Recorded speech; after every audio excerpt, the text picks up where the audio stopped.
À partir du verset 1. Jérémie 18 à partir du verset 1. Jérémie chapitre 18 à partir du premier verset. La parole qui fut adressée à Jérémie de la part de l'Éternel en ces mots. Lève-toi et descends dans la maison du potier. Là, je te ferai entendre mes paroles. Je descendis dans la maison du potier, et voici, il travaillait sur un tour. Le vase qu'il faisait ne réussit pas, comme il arrive à l'argile dans la main du potier. Il en refit un autre vase, tel qu'il trouva bon de le faire. Et la parole de l'Éternel me fut adressée en ces mots. Ne puis-je pas agir envers vous comme ce potier, maison d'Israël, dit l'Éternel.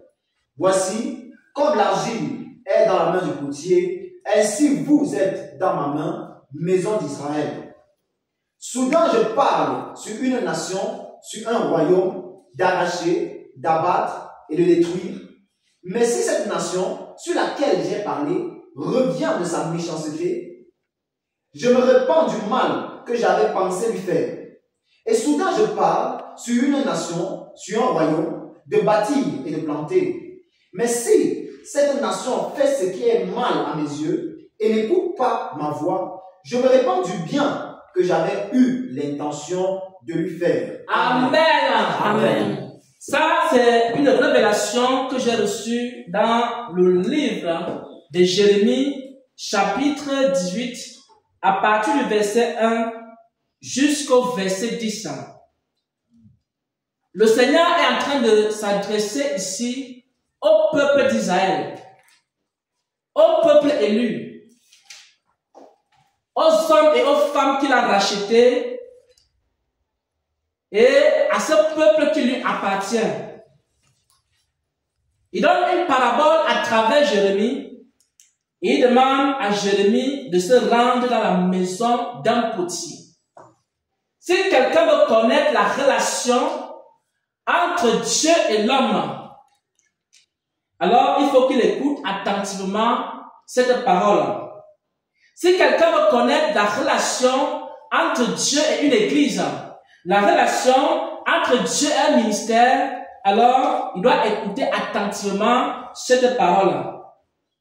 Donc, pendant que Jérémie descend dans la maison du potier, alors il voit le potier en train de façonner un vase, en train de façonner un chrétien, en train de façonner un ministère, en train de façonner un serviteur de Dieu, en train de façonner une église. Et tout cela représente le vase qui se trouve dans la main du potier. Et chacun d'entre nous qui avons été créés en Jésus-Christ, nous sommes comme quoi? De l'argile entre les mains du potier. Nous sommes l'argile. Et c'est Dieu qui est quoi? Le potier. Et Dieu fait quoi? Il fait un travail dans nos vies. Il nous façonne. Il fait un travail dans nos vies. Il est en train de nous donner une forme. Et la question est de savoir quelle est donc cette forme que Dieu voulait donner au vase. Parce qu'il n'a pas réussi à donner la forme au vase. Et quand il n'a pas réussi à donner la forme au vase, il a détruit le vase. Il a décidé de faire un autre vase. Dieu a voulu donner une forme au ministère qu'il a créé. Et lorsque le ministère n'a pas pris la forme que Dieu a voulu, Dieu a quitté ce ministère. Il a allé commencer avec d'autres personnes dans un autre ministère. Pourquoi? Parce qu'avant que Dieu n'utilise quelque chose, Dieu doit d'abord donner à cela une certaine forme.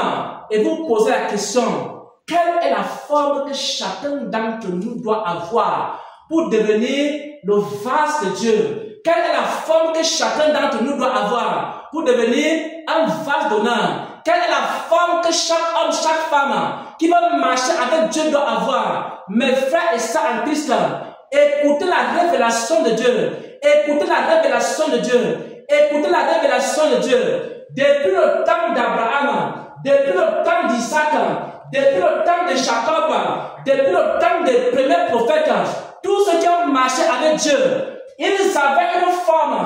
Ils avaient une forme. Et si quelqu'un a cette forme-là, la personne va aussi marcher avec Dieu. Mais si tu n'arrives pas à avoir la forme-là, tu ne pourras jamais marcher avec Dieu. Mon frère, ma soeur, n'est-il pas écrire? N'est-il pas écrire? N'est-il pas écrire? N'est-il pas écrire?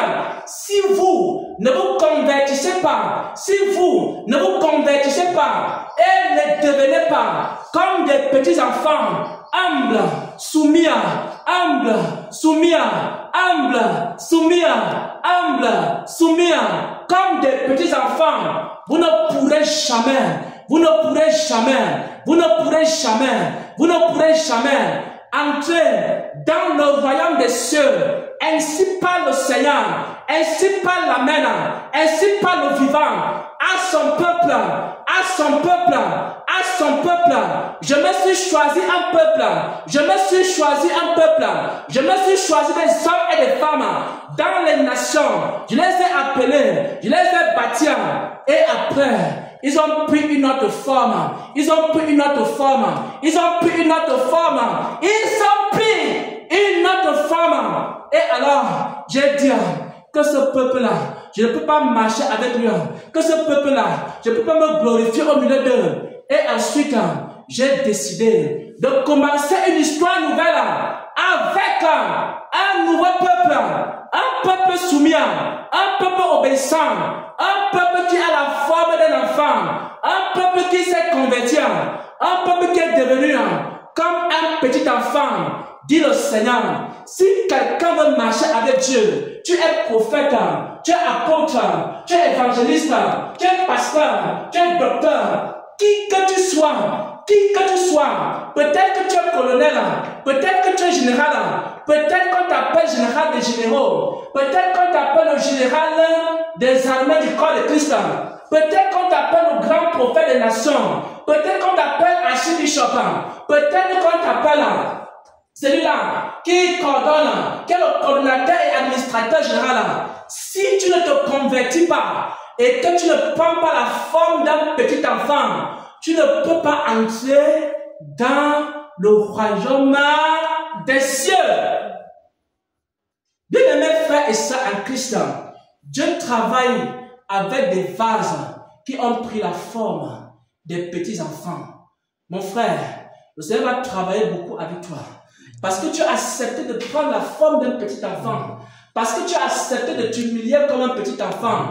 Parce que tu as écouté la parole de Dieu comme un petit enfant. Parce que tu as cherché comme un enfant cherche son père. C'est pourquoi le Seigneur a disposé le royaume des cieux en ta faveur. Si vous ne vous convertissez pas et vous ne devenez pas comme des petits enfants, vous n'entrez point dans le royaume des cieux. Bien aimé, lorsque le potier était en train de vouloir façonner son vase devait faire quoi? Il devait prendre une forme, mais la forme d'un petit enfant. Bien aimé, quand j'ai commencé l'œuvre de Dieu, je n'étais pas un petit enfant. Je raisonnais beaucoup. Je philosophais beaucoup. Il n'y a personne qui peut philosopher dans cette salle comme moi. J'ai philosophé. Parce que j'ai lu des livres et des livres. J'ai lu Karl Marx. J'ai lu des grands philosophes. Quand j'étais encore peut-être 16 ans, 14 ans, je passais mon temps à lire des livres qui n'étaient pas de mon âge. Les livres des grands penseurs. Les livres des grands philosophes. Et je voulais changer le monde avec la pensée. Donc j'étais un enfant qui avait la pensée d'un adulte. Je raisonnais plus que tous les adultes de mon âge.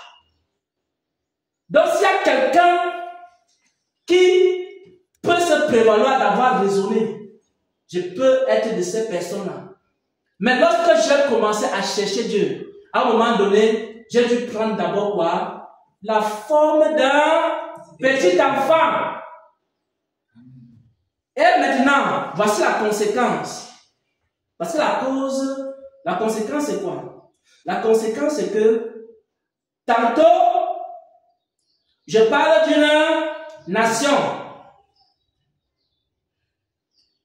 Et sur la nation, je dis que je vais faire quoi? Arracher. Je vais encore faire quoi? Abattre. Je vais encore faire quoi? Détruire. Donc, tantôt, Dieu peut décider que je vais détruire. Il peut dire que je vais abattre. Il peut dire que je vais fermer telle église. Il peut dire que je vais fermer tel ministère. Il va dire que non, ce ministère ne me plaît plus. Tantôt, il parle de ça. Vous voyez, parfois, les prophéties commencent à aller contre vous. Mais, quand vous entendez ça, qu'est-ce que vous devez faire? Il faut prendre la forme d'un enfant. Et quand tu prends la forme d'un enfant, qu'est-ce qui se passe? Nous allons lire encore. Et celui-là, quand tu prends la forme d'un enfant, quoi? Il dit quoi? Je reviens. Si cette nation sur laquelle j'ai parlé revient de sa méchanceté. Cette nation dont j'ai parlé prend la forme d'un enfant. Qu'est-ce que je fais? Je me repens du mal que j'ai pensé y faire. Amen. Qui que tu sois, quel que soit ce que Dieu a dit sur toi, si tu prends la forme d'un enfant, le Seigneur va changer tout ce qu'il a eu à dire contre toi. Maintenant, il dit encore ceci. Tantôt, je parle d'une nation, je dis quoi? Je vais faire quoi? Je vais bâtir. Je vais planter. Vous entendez? Le serviteur Xavier, je vais travailler avec toi dans les nations. Le serviteur Charles, je vais travailler avec toi dans les nations. La servante Esther, je vais travailler avec toi dans les nations. C'est ce que Dieu est en train de dire ici là. Il y a parfois, il dit comme ça là. Après, il dit, la servante de la mère, tu as fait marcher les paralytiques. C'est tout Dieu qui parle, hein. Souvent, je parle sur une nation, sur un royaume, de bâtir et de planter. Mais si la nation fait ce qui est mal à mes yeux, si le cahier que Dieu t'avait dit que tu dois écrire, les enseignements là, tu jettes ça, tu déchires, ça ne t'intéresse plus. Et qu'est-ce que je fais? Il n'écoute pas ma voix. Je me repens de tout le bien que j'avais déclaré sur lui. Il n'existe pas un ministère sur lequel Dieu a parlé des choses et que ces choses-là sont éternelles. Ça dépend de quoi? De ton comportement. Le jour que l'orgueil a monté dans le cœur du serviteur Xavier, les prophéties ont changé. C'est ça que la Bible dit. Il ne fait accession de personne. Amen. Dieu n'a pas un préféré, ma soeur. Dieu n'a pas de personne que depuis la fondation du monde, il a dit, voici les gens que je vais toujours bénir. Dieu n'a pas des préférés ou des chouchous. Dieu regarde chaque personne et lui renvoie ses propres œuvres. Amen. Quand on dit obéissez, tu obéis, Dieu aussi change ta situation. Quand on dit obéissez, tu hésites, Dieu aussi commence à hésiter. Je ne suis pas sûr. Dieu aussi dit que moi aussi je ne suis pas sûr. Ouais, un peu. Il y a des gens que la bénédiction vient comme ça arrive à un niveau. Après, la bénédiction vient, ça vient pas, c'est là, ce n'est pas là. L'onction est là, mais l'onction n'est pas là. Toi aussi, tu hésites. La bénédiction aussi hésite. On vient toquer à ta porte, après on ne toque plus. On toque, on ne toque plus. On toque, on ne toque plus. Dieu envoie, il n'envoie plus. Tu as les visions, tu n'as plus les visions. Tu as les songes, tu n'as plus les songes. Donc, tu hésites, Dieu aussi hésite. Donc, je veux te bénir. Et maintenant, consacre-toi. Tu hésites à te consacrer, Dieu hésite à te bénir. Tu hésites à obéir, Dieu aussi hésite à accomplir les choses dans ta vie. Maintenant, si tu dis, je suis fatigué de jouer à ce jeu avec Dieu. Parce que Dieu, lui, ne se fatigue pas. Oui. Tu peux jouer j'ai joué avec pendant des années. Il ne se fatigue pas. Tu fais semblant l'adorer. Il fait aussi semblant Tu vois les petites grâces, tu vois, tu as l'impression que tu es chrétien, mais parfois tu sens que non, je ne suis pas chrétien. Tantôt il te parle, tantôt il ne te parle pas. Mais le jour que tu viens à lui, en vérité, il te parle aussi en vérité. Amen. Donc, n'allez pas garder les prophéties il y a cela 2 ans. Quand le Seigneur m'avait parlé il y a cela 2 ans. Le Seigneur m'avait dit qu'il m'aimait. Le Seigneur m'avait dit que j'étais son serviteur bien-aimé. Le Seigneur m'avait dit la flamme du réveil. Le Seigneur m'avait dit que je vais faire le réveil, je vais impacter les nations. Il va envoyer des gens vers moi. La question n'est pas là. Parce que tantôt il dit ça, mais si la personne fait ce qui n'est pas agréable, il change. La question c'est, qu'est-ce que Dieu dit de toi maintenant? Amen. Il y a de cela 10 ans, j'avais des visions. Il y a de cela 10 ans, j'avais des songes, j'avais des révélations, j'évangélisais, je prêchais, je tendais la main et le malade était guéri. Il y a de cela 10 ans, j'aimais le Seigneur, j'aimais tellement Dieu, j'adorais Dieu, je le célébrais. Oh, Dieu me parlait et j'ai gardé toutes les paroles qu'il a eu à me dire. Oh, Dieu m'a dit ceci, mon serviteur, je t'aime tellement. Mais la question est de savoir qu'est-ce que Dieu dit de toi maintenant. Tu veux savoir si ton église est dans la vérité. Qu'est-ce que Dieu dit de toi maintenant? Tu veux savoir si tu es dans la vérité. Qu'est-ce que Dieu dit de toi maintenant? Tu veux savoir si tu vas entrer au ciel. Qu'est-ce que Dieu dit de toi maintenant? Et nous avons vu tout à l'heure ce que Dieu a dit de quelqu'un maintenant. Et dis sans ça, celui qui est en Christ est une nouvelle création. Les choses anciennes sont passées. Toutes les choses sont devenues nouvelles. Tout ce qu'il y a dans ta vie, tout ce qu'il y avait dans ta vie, tout cela est passé. Et maintenant, c'est une nouvelle histoire qui commence avec toi. C'est comme un nouveau cahier qui t'a été donné. Dans ce cahier, il faut faire attention à ce que tu vas écrire dans ce cahier. Désormais, veille à écrire des choses qui sont agréables à Dieu. Désormais, veille à faire ce qui est agréable à Dieu. Désormais, veille à faire la volonté de Dieu. Désormais, veille à pratiquer la justice de Dieu. Désormais, veille à consulter Dieu. Et chaque fois que le Seigneur parle de toi, il va te dire, mon serviteur, il va te dire, mon bien-aimé, il va te dire, je suis content de toi. Il va te dire, je suis fier de toi. Il va te dire, tu es mon instrument. Il va te dire, tu es celui que j'ai formé. Il va te dire, tu es celui que j'ai établi. Mais tout va dépendre de toi, dès sa présence.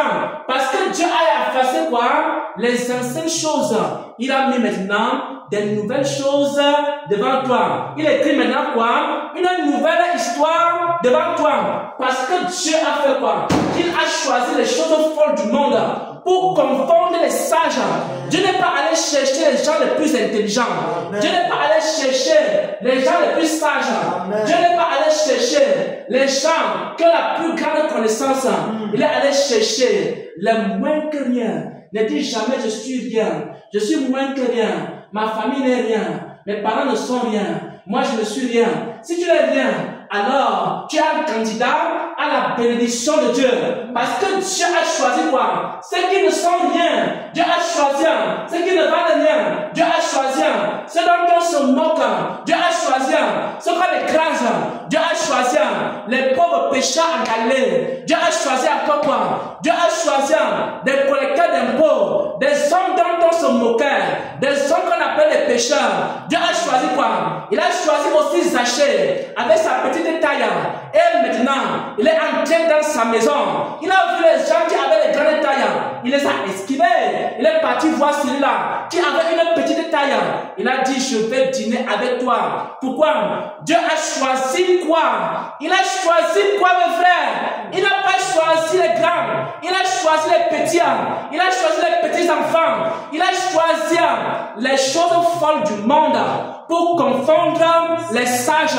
Ne crois pas comme Gédéon que tu ne peux pas y arriver. Ne dis pas comme Gédéon, moi je suis qui pour devenir un prophète des nations. Ne dis pas comme Gédéon que moi je suis qui pour être celui qui va libérer le peuple. Parce que ça ne dépend pas de toi. Ça ne dépend pas de ta force. Ça ne dépend pas de ta capacité. Ça ne dépend pas de ton intelligence. Ça ne dépend pas de ta sagesse. Ça dépend de Dieu. Ça dépend de Dieu. Le Dieu qui t'a appelé, il est assez puissant pour te former. Le Dieu qui t'a formé, il est assez puissant pour te oindre. Le Dieu qui t'a oint, il est assez puissant pour faire des exploits avec toi. Parce que c'est pas son esprit. C'est pas son esprit. C'est pas son esprit. Afin que cet homme-là, afin que cette femme-là, afin que ce serviteur de Dieu-là ne donne gloire qu'à Dieu, ne donne gloire qu'à Dieu, ne donne gloire qu'à Dieu. Et quand les hommes vont te voir, ils vont dire, mais comment il a fait pour arriver à ce niveau? Et toi, tu vas dire, moi je ne sais pas, moi je ne sais pas. Je sais seulement que j'étais malade et maintenant je suis guéri. Moi je ne sais pas, moi je ne sais pas. Je sais que je n'avais pas la sagesse, mais le Seigneur m'a rempli de sa sagesse. Moi je ne sais même pas ce qui s'est passé. Je sais juste qu'il y a un homme qui est mort sur moi, pour moi à la croix de Golgotha. Et cet homme a donné sa vie pour moi. Et je vais terminer par quelque chose que le Seigneur m'a dit tout à l'heure, pendant que nous étions en train de chanter. Le Seigneur m'a dit ceci. Il y a les rois de ce monde, les rois de la terre. Vous savez ce qui se passe? Les rois de la terre font tout pour que leurs serviteurs donnent leur vie pour eux. Ouais. Vous avez vu un président de la République. Vous connaissez ce qu'on appelle la garde présidentielle. Les personnes qui sont dans la garde présidentielle, ils sont prêts à donner leur vie pour le président de la République. C'est-à-dire que si on tire sur le président là, ils vont seulement se coucher, ils vont prendre la balle, ils vont mourir à la place du président. Nous avons un roi qui lui plutôt a donné sa vie pour nous. Les rois de la terre, ils ont donné, les hommes donnent leur vie pour eux. Les puissants de ce monde-ci, les gens meurent pour eux. Mais Dieu, notre roi, il est venu plutôt mourir pour nous. Amen. Alors, je vous pose une question qui m'a été posée tout à l'heure. Si quelqu'un est capable de donner sa vie pour toi, qu'est-ce qu'il peut te refuser? Rien. Amen. Voilà. Si quelqu'un est prêt à donner sa vie pour toi, qu'est-ce qu'il ne peut pas te donner? Qu'est-ce qu'il ne peut pas t'accorder comme grâce? Qu'est-ce qu'il ne peut pas t'accorder comme faveur? Qu'est-ce qui est plus difficile? De prendre des biens matériels de donner à quelqu'un ou alors de donner sa vie. Donner sa vie est plus difficile. C'est Christ a fait le plus difficile pour nous. Quelles sont ces petites choses pour lesquelles nous sommes encore en train de pleurer et de courir?